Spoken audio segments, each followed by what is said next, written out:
Sir ఇప్పుడు మీరు డుమ్డి గణేష్ కబ్జా చేశారని చెప్పేసి బోండా ఉమాని ఓడిచ్చారు. తర్వాత మీ 10 ఎకరాల భూ కబ్జా చేశారు జగన్మోహన్ రెడ్డి గారు. ఓ అందుకనే ఆయన ఓడిపోయారంటారా? లేకపోతే దానిలో నిజంగా అది మీది కాదంటారా? మీదంటారా అది? అంటే అది 1956లో రైల్వే వాళ్ళ దగ్గర నుంచి ఒక ఫెర్టిలైజర్ ఫ్యాక్టరీ వాళ్ళు ఏడి ప్యారీ ఆంధ్ర ఫెర్టిలైజర్ కంపెనీ అనే వాళ్ళు పర్చేజ్ చేశారు.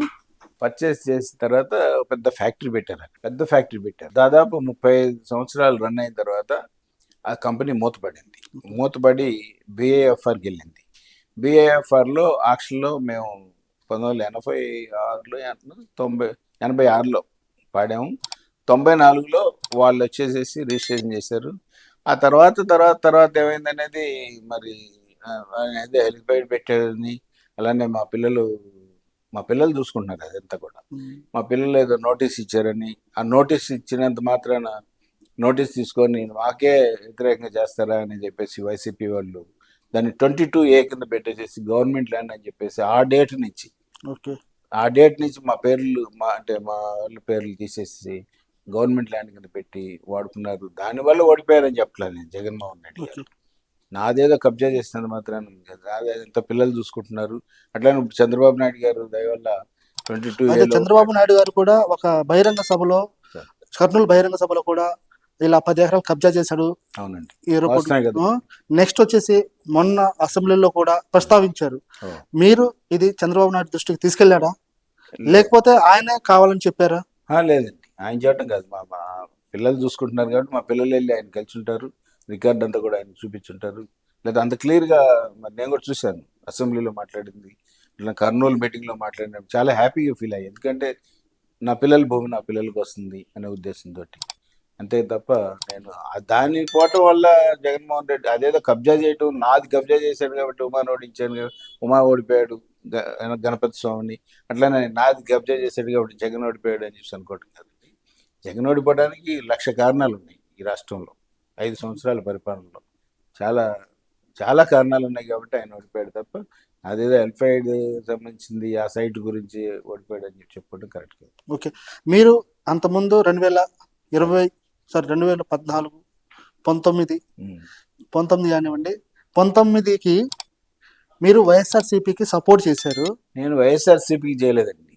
ఓన్లీ బోండా ఉమామహేశ్వరరావు గారిని ఓడించడానికి కోసం మల్లాది విష్ణుని గెలిపించాను తప్ప ఒక్కరోజు కూడా వైఎస్ఆర్ పార్టీకి సంబంధించినటువంటి జెండా కూడా భుజాన్ని వేసుకోవాలి. ఎందుకంటే మాతో పాటు ఉన్న వాళ్ళంతా కమ్యూనిస్టులు, నాతో పాటు తిరిగిన వాళ్ళంతా. అట్లా సెంట్రల్ నియోజకవర్గంలో మరి మాకున్న బలం అలాంటిది. ఎందుకంటే ఒకసారి 94లో ఇండిపెండెంట్గా పోటీ చేసి ఎంతో 30,000 ఓట్లు సంపాదించుకున్నాం.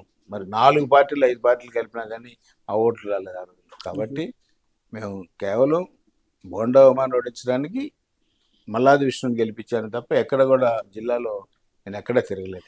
మొన్న తిరిగాను మళ్ళీ జిల్లాలో టీడీపీ రావడం కోసం, టీడీపీని గెలిపించడం కోసం. జిల్లా వ్యాప్తంగా నా ఓటింగ్ ఉంది.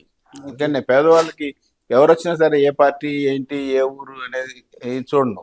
ఎవరు ఏ అవసరానికి వచ్చినా సరే, ఏ సమస్య పరిష్కారానికి వచ్చినా సరే పరిష్కరించడం, అట్లనే వాళ్ళ సమస్యలకి తీర్మానం చేయటం నా బాధ్యతగా నేను కమ్యూనిస్ట్గా నేను చెప్పుకుంటాను. ఓకే. మీరు ఒక ఆఫీస్ పెట్టేసి ప్రజలకి సేవ చేయాలని తాపత్రయంతో ఉన్నారు. అవునండి. ఒక జడ్జి, ఒక ఉన్నత స్థాయి జడ్జి, రిటైర్డ్ జడ్జి ఆధ్వర్యంలో ఆ జడ్జి ఎవరు, అసలు ఆ సెటిల్మెంట్ ఆఫీస్ పెట్టడానికి కారణాలు ఏంటి? నిజంగా కొంతమంది అంటున్నారు కోగంటి సత్యం డబ్బులు దోచుకోవడానికి ఆ ఆఫీస్ పెడతారని చెప్పేసి అనుకుంటున్నారు. కొంతమంది అంటున్నారు ఆయన సేవ చేయడానికి అని చెప్పేసి మీ అనుచరులు అంటున్నారు. అది డబ్బు దోచుకోవడానికా, సేవ చేయడానికా? అమ్మవారి సాక్షిగా డబ్బు దోచుకోవడానికి మాత్రం కాదండి. ఎందుకంటే నేను ఇప్పటివరకు కూడా 50 సంవత్సరాల నుంచి మా అన్నదమ్ములు కానీ మేము కానీ పంచాయతీలు చేసాం కానీ అమ్మవారి సాక్షిగా ఎవరి దగ్గర కూడా ₹1 కూడా డబ్బులు తీసుకోలేదండి. డబ్బు దోచుకోవడానికి కాదు, పరిష్కారం చేయడం కోసం. ఎందుకంటే లక్షలాది కేసులు, కోట్ల కేసులు కోర్టుల్లో పెండింగ్లో ఉన్నాయంటే వెనకటి రోజుల్లో రచ్చబండ కార్యక్రమంలో పంచాయతీలు జరిగాయి కాబట్టి ఇన్ని కేసులు పెండింగ్ ఉండేవి కావు. కానీ ఈరోజు ప్రైవేట్ వాళ్ళు కూడా పంచాయతీ చేయొచ్చు అని చెప్పి, అది పంచాయతీలు అంటే లోక్ అదాలత్, అది పంచాయతీల కింద లెక్క కదా, ప్రైవేట్ పంచాయతీ కింద లెక్క కదా. ఇద్దరు సెటిల్ అయిపోయి లాయర్లు ఇద్దరు వెళ్ళిపోయి అక్కడ కూర్చుంటే జడ్జి గారు సెటిల్మెంట్ అయిపోయినట్టు రాశారు. అది ఆ విధంగా చెయ్యొచ్చు ప్రతి వాళ్ళు కూడా పెద్ద మనిషి తరహాగా పంచాయతీలు అని చెప్పి సుప్రీంకోర్టు జడ్జిమెంట్ ఇచ్చింది కాబట్టి హైదరాబాద్లో ఎన్వి రమణ గారు మరి ఆ రమణ గారు chief justice all India supreme court supreme court retired వారి ఆధ్వర్యంలో వారి చేతుల మీదుగా హైదరాబాద్లో 2 ఆఫీసులు ఓపెన్ చేశారు. చాలా సంతోషించాను. అట్లా ఆనెస్ట్ ఆఫీసర్స్ కానీ ఆనెస్ట్ రిటైర్మెంట్ అయిన వాళ్ళని, కొంతమందిని పోలీస్ ఆఫీసర్లని, కొంతమంది మ్యాజిస్ట్రేట్లని, కొంతమంది జడ్జిలని, ఇలా కొంతమందిని పోగు చేసి కనీసం ఒక 50 మందినన్నా పోగు చేసి మనం కూడా అలాంటి ఆఫీస్ ఒకటి పెట్టి ఇక్కడ కోగంటి సత్యంతో ఈ సెటిల్మెంట్లు మార్చిపోకూడదు. ఈ కోగంటి సత్యం పేరు మీద ఈ ఈ సెటిల్మెంట్లు అనేది న్యాయంగా జరగటం కోసం అది కంటిన్యూ అవ్వాలి అనే ఉద్దేశంతో నేను ఒక 50 మంది కోసం ట్రై చేస్తుంటే ఇప్పటికి నాకు 15 మంది ఆనెస్ట్ ఆఫీసర్లు కానివ్వండి, ఆనెస్ట్ రిటైర్ అయిన వాళ్ళు ఇరిగేషన్లో, అట్లానే పోలీస్ డిపార్ట్మెంట్లో కానివ్వండి, కొంతమంది జడ్జెస్ కానివ్వండి, మ్యాజిస్ట్రేట్లు కానివ్వండి, 15 మంది వాటి వరకు దొరికారు. ఇంకా తతిమావుల కోసం కూడా చూస్తున్నాను. 50 మంది ఏ రోజు పోగైతే ఆ రోజు నా ఎన్వి రమణ గారి దగ్గరికి వెళ్ళి, ఎందుకంటే 94 నుంచి ఆ వారితోటి సన్నిహితంగా ఉండేవాళ్ళం అప్పుడు. కానీ వారు జడ్జెస్ లెవెల్ అటు వెళ్ళిపోయిన తర్వాత కొంచెం బిజీ అయిపోయారు కాబట్టి ఎక్కువ టచ్లో లేకుండా ఉన్నాం. అయినా సరే అక్కడ ఓపెన్ చేసినప్పుడు ఎక్కడో తెలంగాణ రాష్ట్రంలో ఓపెన్ చేసినటువంటి ఎన్వి రమణ గారు వారు వచ్చి మనకి విజయవాడలో కోగంటి సత్యం దొడ్లో పంచాయతీలు దానికోసం అన్ని బుక్స్, ఈ బుక్స్ అన్ని కూడా criminal act, Bhagavad Gita, criminal act ఇప్పటికే చూస్తున్నారు కదా, క్రిమినల్ ఇన్వెస్టిగేషన్స్ ఇవన్నీ స్టడీ చేస్తున్నాం. Next the provision corporation corruption,